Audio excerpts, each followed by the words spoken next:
70, 80, 90। अरे वाह, ये तो पूरे 1 लाख है। और ये है मेरा सोने का सेट। चलो कुछ नहीं तो काली के माँ बाप ने ये तो दे ही दिया, इतने में ही मैं खुश हो जाती हूँ। वैसे भी इकलौता बेटा है तो कैश और जेवर आते ही, लेकिन मेरी हैसियत भी तो ज्यादा पैसे वाली नहीं है, वरना अमीर बहू फंसाती। माँ, आप ये सब क्यों लेकर बैठे हो? पैसे को आप तिजोरी में रख देती। हाँ हाँ, रखने ही जा रही थी, लेकिन इन सब चीजों को देखकर मेरा मन ही नहीं भर रहा, दिल में लड्डू फूट रहे हैं।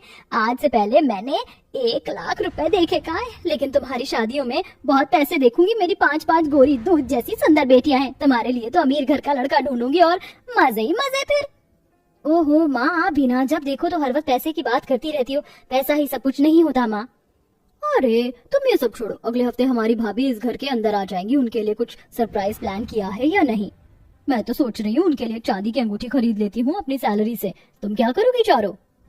सोचते हैं हमारे इकलौते भैया की इकलौती भाभी आएंगी तो स्पेशल तो करना ही है।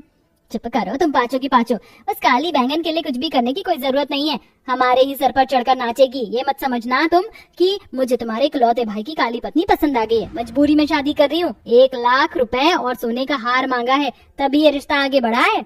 माँ, आपको भाभी के घर वालों के साथ ऐसा नहीं करना चाहिए था। वो वैसे ही गरीब हैं। ये सब जोड़ने में उन पर क्या बीती होगी, और शादी का खर्चा अलग। ये सब तुम लोगों को सोचने की जरूरत नहीं है। परेशान तो मैं हूँ जो तुम 5 बेटियों की शादी करनी है। अब मैं ऐसे नहीं बटोरूंगी, कैसे करूँ? अकेला तुम्हारा भाई 5 बहनों की कैसे शादी करेगा? माँ भूलिए मत, हम 5 काम करते हैं और मोहिनी गौरी तो ट्यूशन पढ़ाती है। एक घर में एक इंस्टीट्यूट में हम पैसे जोड़ लेते हैं। चुप करो तुम 5, और अपनी काली भाभी के साथ ज्यादा घुलने मिलने की कोई जरूरत नहीं है। दूरी बनाकर रहना उनसे। लेकिन माँ। मोहिनी चुप। ये कहकर शिल्पा मोहिनी का हाथ पकड़कर उसे चुप रहने को कहती है। घर में 3-4 दिन शादी की तैयारी में चले जाते हैं और फिर गोमती के इकलौते बेटे सोहन की शादी गरीब काली कीर्ति से हो जाती। मुंह बनाकर सास बहू का प्रवेश करवाती है, लेकिन 5 नंद खुशी से अपनी प्यारी भाभी पर फूल न्यौछावर करती हैं। वेलकम होम भाभी। Thank you. बहुत हो गया तुम 5 का। और तुम कल्लो बिल्लो रानी मेरी बेटियों से दूर रहेगी। मैं तेरा काला साया भी अपनी 5 गोरी बेटियों पर नहीं पड़ने देना चाहती। माँ जी, आप ये ऐसा क्यों बोल रही हैं? क्योंकि तू काली है, इसलिए मुझे अपनी बेटियों को तुझसे बचाकर तो रखना ही होगा। अब ज्यादा भोली मत बन, अंदर चल। माँ, आप कीर्ति को खुद अपनी पसंद से लेकर आई हैं, तो ऐसी बातें क्यों कर रही हैं? और काले गोरे में क्या ही रखा है?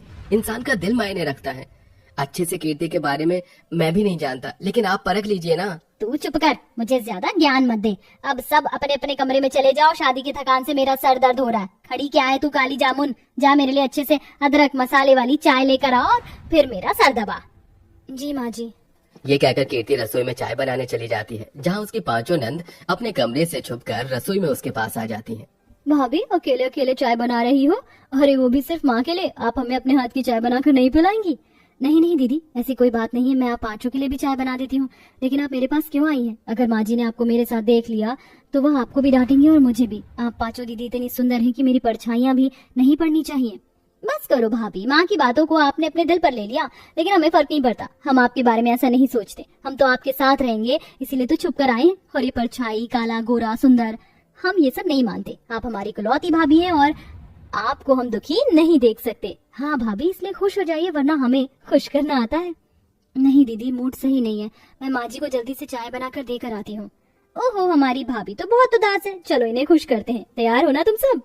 ऐसा कहते ही 5 नंद अपनी काली भाभी के गुदगुदी करने लगती हैं, जिससे वो हंसने लगती है और हंसते हंसते जमीन पर लोटपोट हो जाती है। अरे अरे बस बस दीदी बस, वरना हंसते हंसते पेट में दर्द होने लगेगा। मुझे माँ जी का सिर भी दबाना है। अच्छा ठीक है भाभी, मैंने इसमें दूध डाल दिया, आपकी चाय बन गई है। शुक्रिया आप 5 का। मुझे सच में बहुत अच्छी नंदे मिली हैं जो मुझसे इतना प्यार करती हैं। कीर्ति अपनी 5 नंद को भी चाय दे देती है और सास को भी चाय दे आती है, जिसे पीकर उसे अच्छा तो लगता है, लेकिन फिर भी मुंह बनाकर ताना देती है और वो काली बहू से अपना सिर दबाने लगती है। सही लग रहा है। हे भगवान, मेरा सर तो फटा जा रहा था। अच्छे से दबा मर जानी। हाथ ना चल रहे तेरे ने को ठीक से। कर रही हूँ माँ जी, मैं कर रही हूँ। फिर गोमती कीर्ति को भेज देते हैं। कपड़े चेंज करने के बाद वो अपने पति के पास बैठती है तो सोहन भी उसे समझा देता है। सोहन जी, आप परेशान मत होइए, मैं समझती हूँ। माँ जी को मुझे सही से अपनाने में वक्त लगेगा और मैं हार नहीं मानूंगी। अगले दिन गोमती जानबूझकर बहू को जल्दी उठा देती है और उसे 10-12 आइटम खाना बनाने के लिए कहती है। फिर कीर्ति घर की सफाई करके पोछे की बाल्टी लेकर जा रही थी कि सास जानबूझकर काली बहू को गिराने के लिए पैर अड़ा देती है, जिससे पोछे का पानी सारे में गिर जाता है और उसे भी चोट आती है। माँ, पता नहीं कैसे गिर गई। अब दोबारा से सफाई करनी होगी और इतना सारा खाना भी बनाना है। कल मुंह ही नौस पीटी, देखकर नहीं चल सकती, पूरा फर्श गंदा कर दिया। मुझे भी अपने साथ गिराना चाहती थी ना तू। सारी चालें समझती हूँ मैं तेरी। अब उठ यहाँ से सफाई कर। जी माँ जी। फिर कीर्ति वहाँ की दोबारा सफाई करके नहाने जाती है और रसोई में आकर खाना बनाती है। ये सब होता हुआ देख पांचों नंद को बुरा लगता है और मदद करवाने के लिए वो पहुँच जाती है। भाभी, दाल मखनी, चावल, रायता, हलवा तो तैयार है। अब आप और क्या बना रही हैं? अरे अभी मुझे 6 आइटम और बनाने हैं, बस वही कर रही थी। अरे तो आप इतना सारा खाना अकेले क्यों बना रही हैं? हमें कह देती, हम आपकी मदद करवा देते तो अब तक बन जाता। माँ को भी पता नहीं क्या है, इतना सारा खाना बनवा रही हैं। कोई बात नहीं दीदी। फिर पांचों नंद अपनी भाभी के साथ रसोई में काम करवा रही होती हैं तो गोमती आती है। तुम पांचों की पांचों क्या कर रही हो इस काली जामुन के साथ? बोला है ना मैंने, इससे दूर रहा करो। जाओ जाकर अपने मुंह पर उपटन लगाओ और नहा लो, इसने तुम्हें गंदा कर दिया होगा। माँ जी, आप मुझे इतना काला क्यों समझती है कि दीदी के मेरे पास खड़े होने से वो गंदी हो जाएंगी? आखिर मेरी गलती क्या है जब भगवान ने ही मुझे ऐसा रूप रंग दिया है? मेरे सामने ज्यादा जुबान मत चला। अब काली है तो काली ही रहेगी, चाहे भगवान ने बनाया हो या तेरे माँ बाप ने। माँ बस भी करो, और कितना भाभी को रुलाएंगी आप? चुप रहो, मैंने तुमसे जो कहा है वो करो। नहाओ और काली कलूटन बैंगन, अगर तुझसे घर में अकेले काम नहीं हो रहा है तो अपने मायके बैठ जा। नहीं माँ जी, मैं कर रही हूँ खुद से। मजबूरन पांचों नंद को वहाँ से जाकर दोबारा नहाना पड़ता है और कीर्ति अकेले घर में खाना बनाती है। वक्त गुजरता है, ऐसे ही गोमती अपनी काली बहू को हमेशा कालेपन का ताना देती है और अपनी पांचों बेटियों को अलग रखती है। लेकिन पांचों नंद भी अपनी इकलौती भाभी की खुशी के लिए कभी उसे अपनी सैलरी से चीज खिलाती हैं तो कभी नई साड़ी लाकर देती हैं।